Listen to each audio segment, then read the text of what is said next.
Hi, beautiful people. Welcome to the Fort Salem Library, where we read you your fanfiction. So sit down or don't, relax or don't, and enjoy these stories in a way you have not before. We at Fort Salem Library do not own Motherland Fort Salem or any of the related characters. The Motherland Fort Salem series is created by Elliot Lawrence and owned by Freeform. This story is a work of fanfiction and is meant for entertainment only. We are not making any profit from these stories. All rights of the original Motherland Fort Salem story belong to Freeform. We also do not own All Secrets Keep or any of its original characters and storylines. We did, however, get permission from the author to read their story. This story was created and written by Lisbeth_1, and you can find the link in our show notes. This story is being read to you by Celine.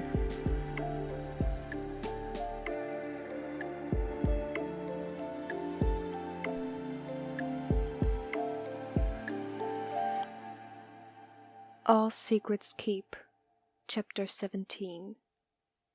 There was a loud crack of thunder, almost deafening, and lightning raced across the sky, so sudden and bright that it was daylight for a split second. Sarah took a staggered breath. Her grip on Collar's shoulders tightened, probably to the point where she was hurting the girl. But right now, Collar was the only thing keeping her upright, keeping her from collapsing to her knees on the wet, hard ground. She was dimly aware of Petra speaking, yelling over the sound of Sarah's storm, no doubt worse than it had been only moments ago, but she couldn't hear anything over the high-pitched ringing in her ears. Her chest, when had it started hurting so much, tightened painfully, and she suddenly couldn't breathe, couldn't get enough air into her lungs. Her heart was pounding so fast she feared it might burst out of her chest. They had taken Tally. They had taken the only person she had ever dared to love in over 300 years. Since the very first time, they had taken the people Sarah had loved from her. Tally, whose only crime was that Sarah fell in love with her, and would now suffer the consequences that came with that. Sarah, she felt Petra peel her fingers off of Rael's shoulders, freeing the cadet from her grip. Sarah, are you okay? The ringing in Sarah's ears intensified, and she looked over at Petra, eyes wide, her throat constricted. She couldn't speak. She still couldn't breathe. I think she's having a panic attack. Collar's voice sounded off, far away, even though Sarah could see her standing directly in front of her. Petra looked back at Rael. But why? And why would they bother taking Tally? She's just a cadet. She can't be worth anything to them. They took her, Sarah managed to rasp out, because she was unfortunate enough to be loved by me. Petra faltered at that, clearly taken aback by Sarah's words, but she didn't have time to say anything or press any further questions before Sarah suddenly, violently, pushed away from her and spun around. She doubled over next to a tree, dry heaving.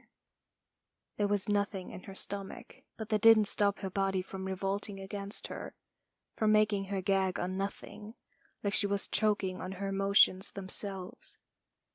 Her throat burned and a sob ripped its way out of her body before she could stop it, but she forced herself to remain standing. Her nails dug into the bark of the tree next to her, the tiny pinpricks of pain from the splinters that embedded themselves into her fingertips, almost unnoticeable. She hadn't been careful enough. Somehow, some way, her enemies had found out about her love for Tally, and were now going to use it against her.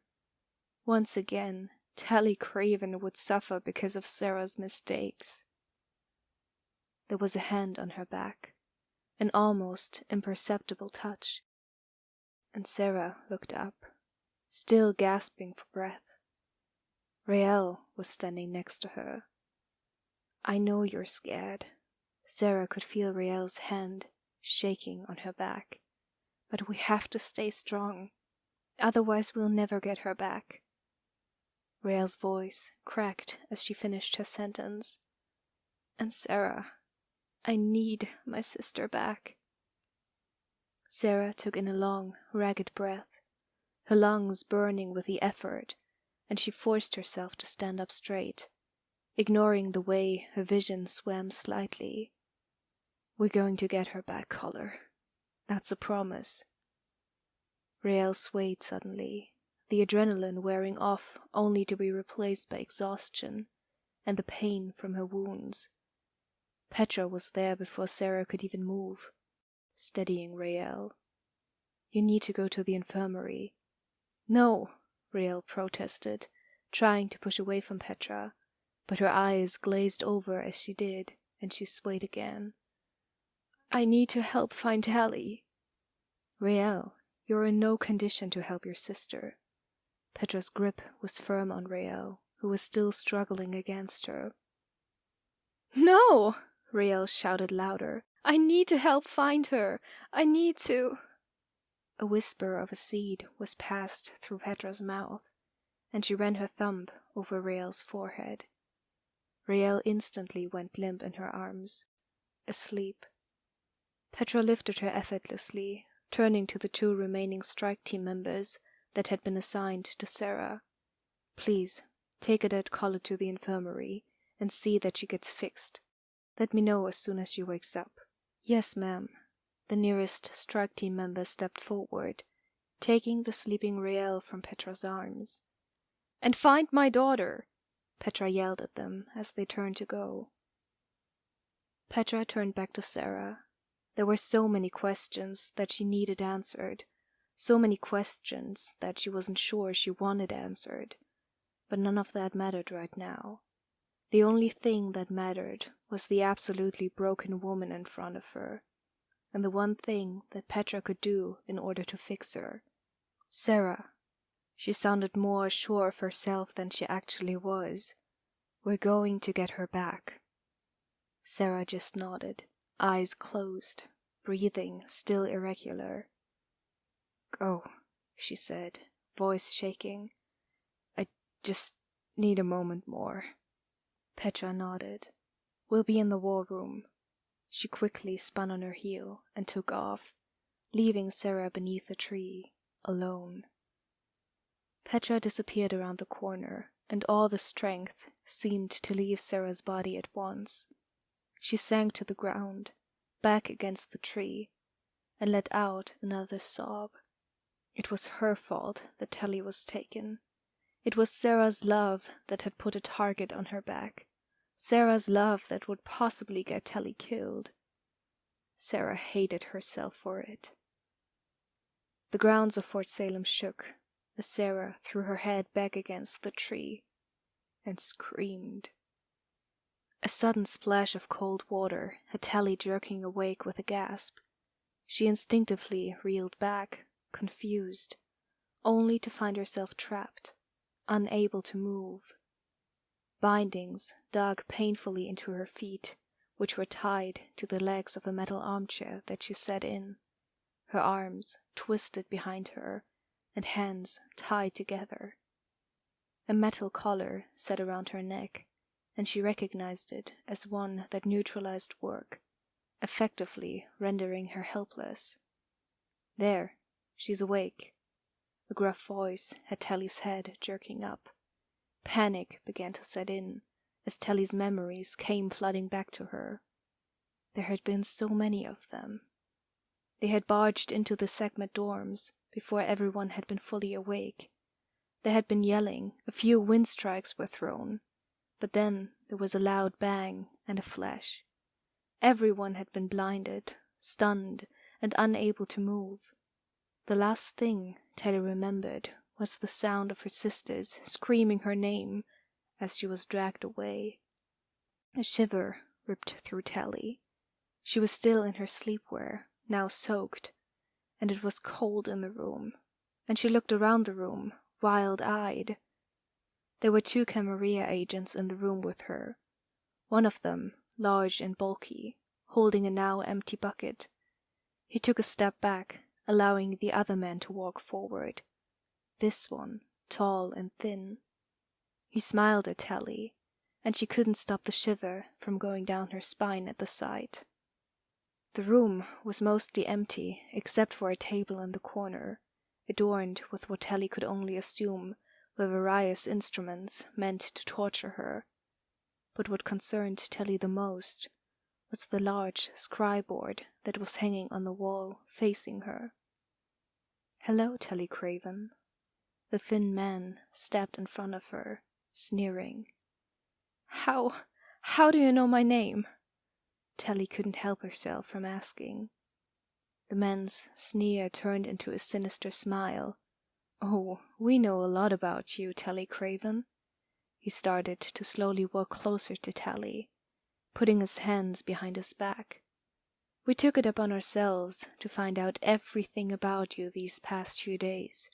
Your name, your coven, where you sleep." He walked slowly behind Tally's chair, her head following him.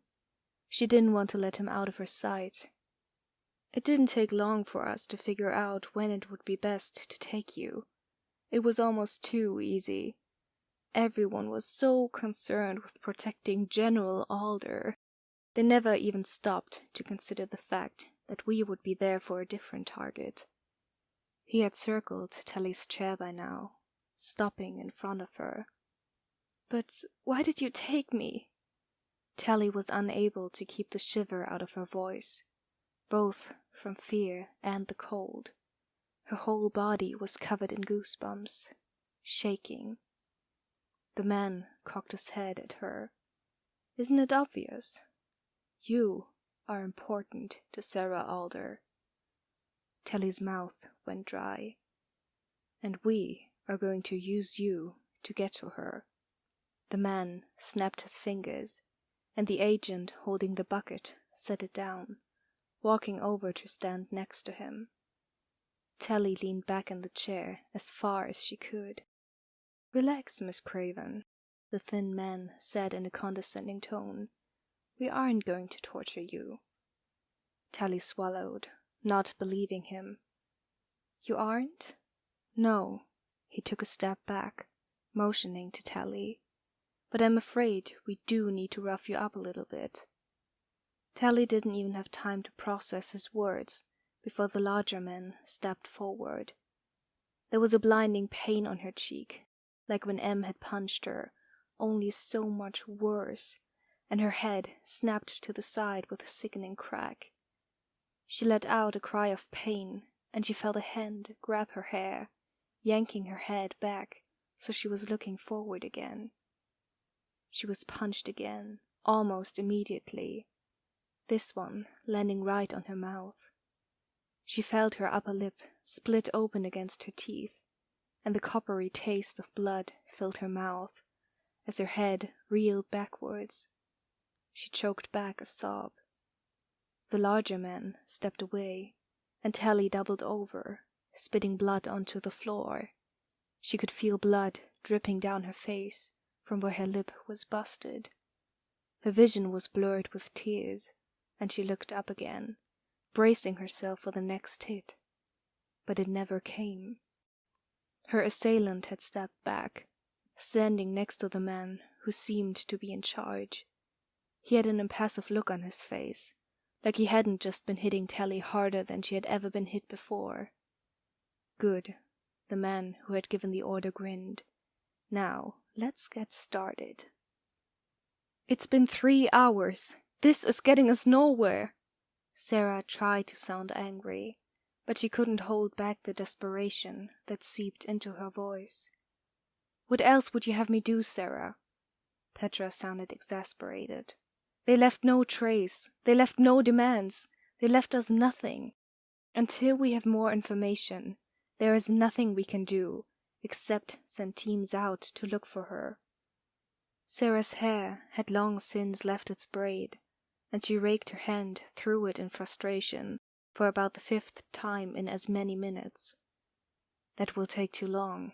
I can't just sit here and do nothing. You can't go out there and help look. There could be another attack.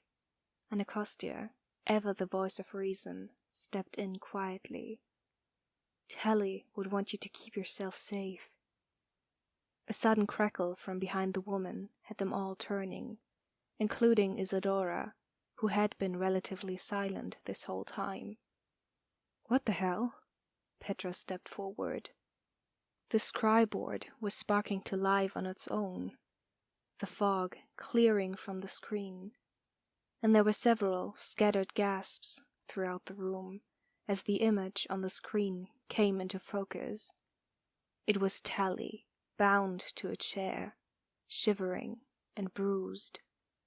There was a cut on her cheek, and blood covered her mouth, dripping from where her lip had been split open, down over her chin. Her brown eyes were wide and filled with tears, her hair and shirt drenched. She looked scared. "Goddess, have they been torturing her?" Isadora murmured from somewhere behind Sarah. Sarah reached out and grabbed onto the table, steadying herself. The relief at seeing Tally alive was immediate, but it was instantly overwhelmed by the rage that threatened to consume her at the sight of Tally's injuries. Someone stepped into the screen, blocking Tally from the field of view of the woman in the room. General Alder, the man who was standing in front of Tally, was smiling, with a sick grin on his face. "Can you hear me?" "What do you want?" Sarah's voice was low, and she gripped onto the table hard enough to turn her knuckles white. "Ah, so you can hear me. Good." The man's eyes lit up, and he stepped to the side so Tally was visible again. He walked back to stand behind Tally, placing both his hands on her shoulders. "Go ahead and say your name, so they know it's really you." Tally's lower lip trembled, but she didn't say anything. She just kept staring straight forward. The man's grip on her shoulders tightened. "Are you really going to make her watch me hurt you?" he threatened, low enough for only Tally to hear. Tally's eyes closed, and she swallowed shakily. "My name is Cadet Tally Craven, of the United States Army, Segment Coven." Sarah couldn't hold back the choked sob of relief that left her at the sound of Tally's voice. Tally's eyes flew open at the sound, and she sat forward in the chair as much as her binds would let her. "Sarah?" She struggled against her bonds. "Sarah, I'm okay, I'm—" Tally was cut off by a larger man stepping into screen.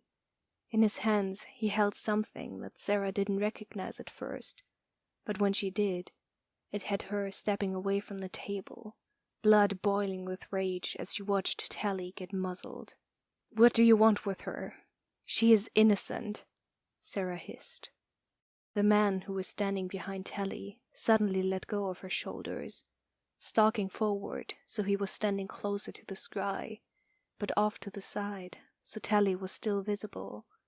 "With her, we want nothing. She is merely a means to an end, a tool, if you will." He grinned at Sarah. "You were reckless, you see. When we heard that the great Sarah Alder was alive once again, well, we had to see for ourselves.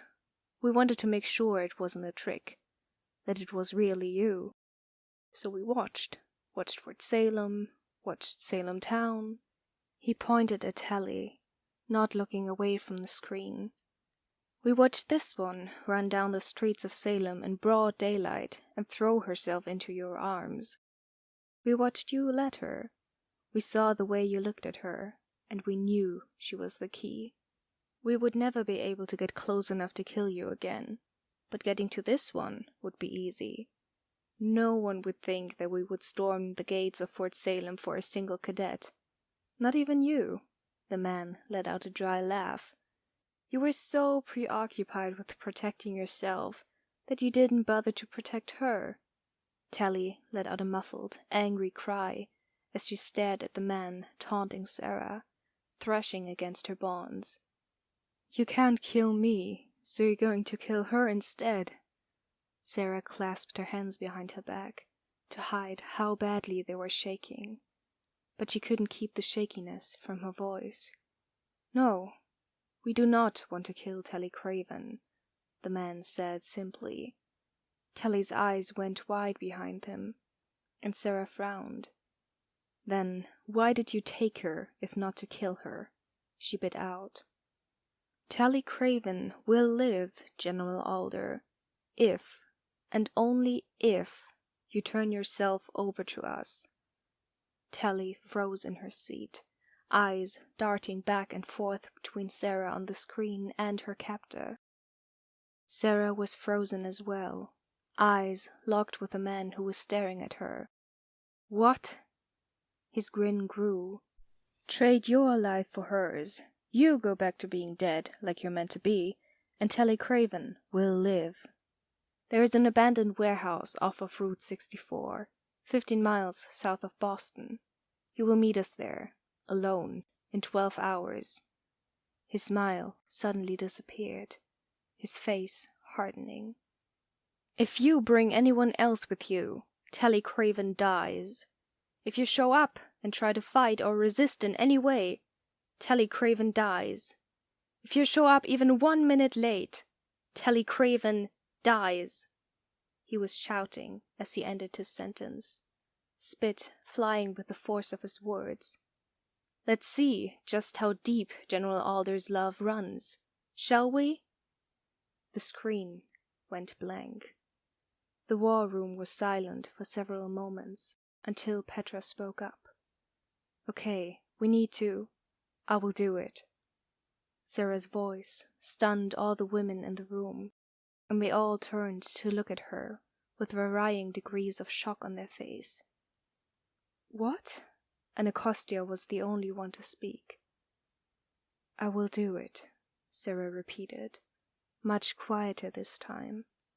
She was standing straight for the first time in hours, hands behind her back. Her jaw was set.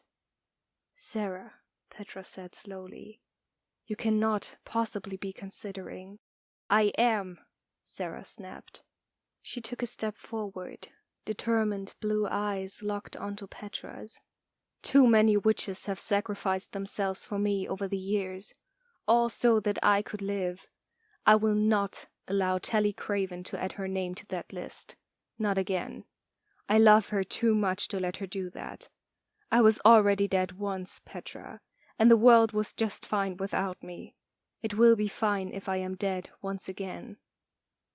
Telly wasn't fine, Anacostia's rigid voice cut in. Sarah blinked and looked over at her. Telly wasn't fine, Anacostia said again, voice just a touch softer. Even before she started sensing you around campus, she was a wreck. Sarah sucked in a sharp breath, but she let Anacostia continue speaking. She blamed herself for your death, even when she had nothing to do with it. Imagine how she will feel when you willingly sacrifice yourself for her. But she would be alive, Sarah protested. That is all that matters. Not to Telly, Anacostia challenged her. You think she will care that she's alive if you die because of it? Sarah, listen to me. Petra stepped in again. She waited until Sarah looked away from Anacostia to face her again. I don't know how or when this thing with Telly started, or what exactly it even is, but I do know one thing. We are going to get our girl back. I promise you. With you both alive. We are not handing you over to the Camarilla so easily. We do not negotiate with terrorists. Oh, something flashed behind Sarah's eyes. Oh, that is rich coming from you. Petra's jaw clenched. What is that supposed to mean? You know exactly what it means, Sarah hissed, taking a step forward. Hey, Anacostia shouted, stepping in between the two women. None of this is helping Telly. We need to figure out a way to rescue her, not hurl insults at one another. Sarah's anger immediately evaporated, and her shoulders sagged. "You're right," she said softly. "I have an idea." Isadora's quiet voice had everyone looking at her in surprise. "We need to take them by surprise. If we attack them right out, they'll simply kill her. But there is a way that we can make sure that they won't see us right away."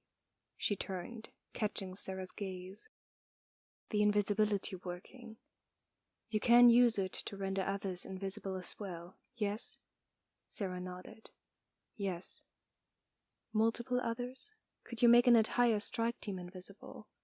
Isadora pressed. "If they all stayed close enough to me, yes." Sarah's eyes narrowed. "But if you're suggesting that I keep a strike team cloaked while we sneak in, what is to stop them from killing Tally the moment we unveil ourselves and start to attack?" "A distraction." Isadora's eyebrows rose for a split second. "Perhaps the exchange they offered. Once they have you in custody and Cadet Craven is released, the strike team can unveil themselves while Craven gets away safely." "That is too risky," Petra cut in. "I don't like the idea of handing Sarah over to them so easily, even if it is just for a distraction. Not to mention the fact that I would need to be with the strike team to keep them invisible. I cannot do that if I am handing myself over to the Camarilla." Sarah sighed, leaning back against the table. "I cannot be in two places at once." "You can, actually," Petra said in a hushed voice. "But you're not going to like it." Sarah looked at her, tilting her head in confusion. Then her whole body stiffened, eyes darkening. "No." Her voice was low, almost a threat. "Sarah, no!" "Sarah! Okay, would someone like to tell me what the hell is going on here?" Anacostia interjected. "She will not help me," Sarah hissed, pushing away from the table. "No," Petra said evenly, "but she will help me." The two generals stared at each other for several moments, both unblinking, until Sarah hissed out a sigh, nostrils flaring. She took a step backwards, a muscle twitching in her jaw. "Fine," she spat. Petra sighed with relief, turning to face Anacostia and Isadora, who were looking at them, both perplexed by the exchange that had just happened. "Captain Quatermain?" "Yes, ma'am."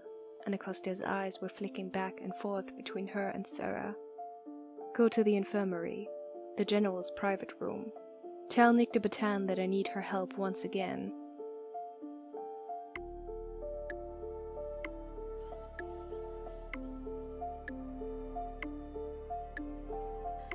Please find the fanfiction you just listened to on Archive of Our Own and leave the author some love. Without them, this wouldn't be possible, and we want to thank them from the bottoms of our hearts for creating these amazing stories and keeping the show alive.